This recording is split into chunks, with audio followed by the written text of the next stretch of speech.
నమస్కారం అండి. నేను మీ రంజిత్ కుమార్ ద్వారా ముచ్చిక. ఇప్పుడు నాకు ఒక్క విషయం అర్థం అవ్వట్లేదండి.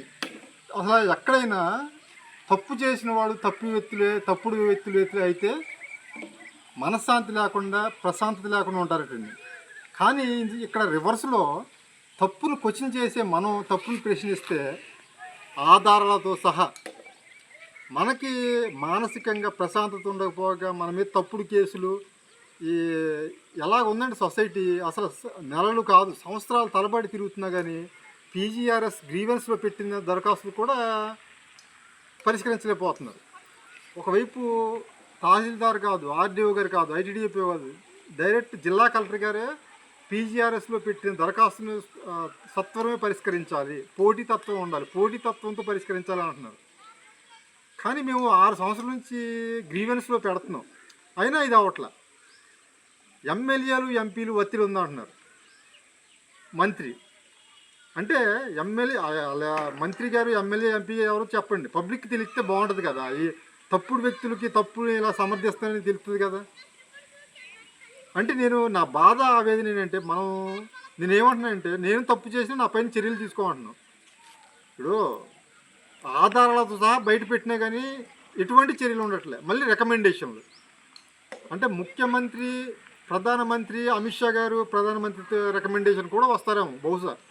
మరి కలెక్టర్ గారు మేడం గారికి తెలుసో తెలియదు. ఇప్పుడు నేనైతే ఎన్ని వీడియోల్లో చెప్తున్నా కానీ బయటికి వెళ్తే పబ్లిక్ చాలామంది చెప్తున్నారు మంచి మంచి వీడియోలు చేస్తున్నారండి అవినీతిపై, అలాగే సోషల్ సర్వీసు 10 మంది మంచిగా ఉండాలని చెప్పి ఈ విధంగా ఉండాలని అంటున్నారు. మరి మేడం గారికి ఇది చేరుతుందో చేరట్లేదు తెలియట్లేదు. కానీ కలెక్టర్ గారికి ఇప్పుడు జిల్లా కలెక్టర్ గారి దగ్గరికి వెళ్ళి మనం గ్రీవెన్స్లో పెట్టిన ఇప్పటికి ఇంచుమించు ఒక 80 సార్లు జిల్లా కలెక్టర్ గారికైనా, జంగారెడ్డి ఆర్డీఓ గారికైనా, ఐటీడీఏపీఓ గారికైనా, తహసీల్దార్ పోలవరం వారికైనా 80 సార్లు ఫిర్యాదు చేసేవాళ్ళం. అలాగే తప్పుడు సమాచారం ఇస్తున్నారు అధికారులు అని చెప్పి ఎన్నిసార్లు చేసినా, ఇప్పుడు జిల్లా కలెక్టర్ గారికి ఆన్లైన్లో ఫిర్యాదు చేసినా మళ్ళీ అదే తహసీల్దార్ గారికి వస్తుంది. ఏంటంటే నేను ఎవరైతే తప్పుడు వ్యక్తులకు అనుకూలంగా వ్యవహరిస్తున్నారని పీజీఆర్లో వేసి పెడుతున్నామో అదే తహసీల్దార్ గారికి వెళ్తుంది. అంటే నేను అనేది ఏంటంటే మనకి సమయం వృధా, మనీ. మనం జిరాక్స్లు వెళ్ళినప్పుడల్లా మనం ఏదో అంటారు సామెత, ఏదో రెడ్డిచ్చి మొదలేదు సామెత అంటారు. మనం వెళ్ళినప్పుడల్లా సమయం వృధా, మనం జిరాక్స్ వెళ్ళడానికి మనీ, ఆ రోజంతా ఇది మనం మెంటల్ టెన్షన్, డిప్రెషన్. ఏంటి మనం తప్పు చేయకపోయినా తప్పుని ప్రశ్నిస్తున్నందుకు మనం ఇంత ఇది అవ్వాలి మానసికంగా. అంటే ఒకవైపు తప్పుడు చేసిన వాళ్ళు బాగానే ఉన్నారు, రికమెండేషన్లు అట, ఒత్తిళ్ళట, అధికారులు ఒత్తిళ్ళట, వాళ్ళ ఉద్యోగం వాళ్ళు చేసుకోవడానికి వాళ్ళకి ఒత్తిళ్ళు అంటున్నారు. ఏం ఒత్తిళ్ళో అర్థం అవ్వట్లేదు. నేను ఈ వీడియో దగ్గర చెప్పేది ఏంటంటే జిల్లా కలెక్టర్ గారు ఎక్కడైనా స్పందించి, నేను వెళ్తానే అనుకుంటున్నాను, ఇది షేర్ చేస్తారు కంపల్సరీ, షేర్ చేయండి.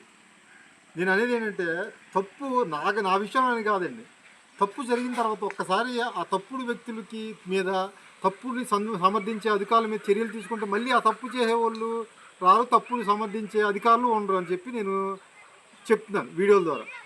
కానీ ఆ తప్పుడు వ్యక్తులు అలాగే ఉంటున్నారు, తప్పుని సమర్థించే అధికారులు కూడా అలా తయారవుతున్నారు. మరి ఈ వీడియో ద్వారా నేను చెప్పేది ఏంటంటే ఒకే ఒక్క సూటికి చెప్తున్నాను, కలెక్టర్ మేడం గారు దయచేసి, మా ఏలూరు జిల్లా కలెక్టర్ మేడం గారు ఆధారాలన్నీ నేను డైరెక్ట్గా చెప్తున్నాను, వాళ్ళ మీద చర్యలు తీసుకోమనట్లే. నా దగ్గర ఉన్న ఆధారాలతో అన్నిటితో సహా పరిశీలించి, ఆధారాలు ఫేక్, అవి తప్పుడు అని చెప్పంటే గతంలో ఇచ్చిన అధికారులు ఫేక్ అన్నారు, అంటే ఆ అధికారులు కూడా మీరు ఇచ్చేస్తున్నారు. మేడం గారు దీని దృష్టి పెట్టి ఎక్కడైనా దీని మీద చర్యలు తీసుకోవాలని, లేకుంటే నెక్స్ట్ వీడియోలో ఇంకా నేను తిరగలేవండి. ఇప్పుడు ఏలూరు జిల్లా కలెక్టర్ ఆఫీస్కి వెళ్ళి, జంగారెడ్డి ఆర్డీఓ ఆఫీస్కి వెళ్ళి, ఐటీడీఏపీఓ ఆఫీస్కి వెళ్ళి, తహసీల్దార్ గారి ఆఫీస్కి వెళ్ళి పోలవరం నేను తిరగలేవండి. ఇప్పుడు మా ప్రశాంతత, మనీ, అలాగే సమయం అన్నీ వృధా. ఆ వీడియో ద్వారా నా దగ్గర ఉన్న ఎవిడెన్స్ అన్నీ బయట పెడతానండి. అప్పుడైనా స్పందించి ఇలా జరిగిందేమని చెప్పి, మరి ప్రజాప్రతినిధులు ఎలా రికమెండ్ చేస్తున్నారో నాకు అర్థం అవ్వట్లేదు, విచారణ చేయొద్దని చెప్పి. అంటే వెళ్ళిన వాళ్ళు వాళ్ళే రైట్ అనుకుంటున్నారో, లేకపోతే వాళ్ళ దగ్గర ఎవిడెన్స్ చూసి ఉండరు నాకు తెలిసి. నేను ఆ ప్రజాప్రతినిధులకి డైరెక్ట్గా నేను ఎలా ఇవ్వలేను కాబట్టి వీడియో ద్వారా ఏ తారీఖున ఎలా జరిగింది, ఏ అధికారులు అనుకూలంగా ఇచ్చేసారు, నాకు తప్పుడు సమాచారం ఇచ్చారు అని చెప్పి నెక్స్ట్ వీడియోలోనే గ్యారంటీ చెప్తాను. అప్పటికైనా కలెక్టర్ గారు స్పందించి తగు చర్యలు తీసుకుంటారని కోరుకుంటూ ఈ వీడియో చేస్తున్నాను. నమస్కారం.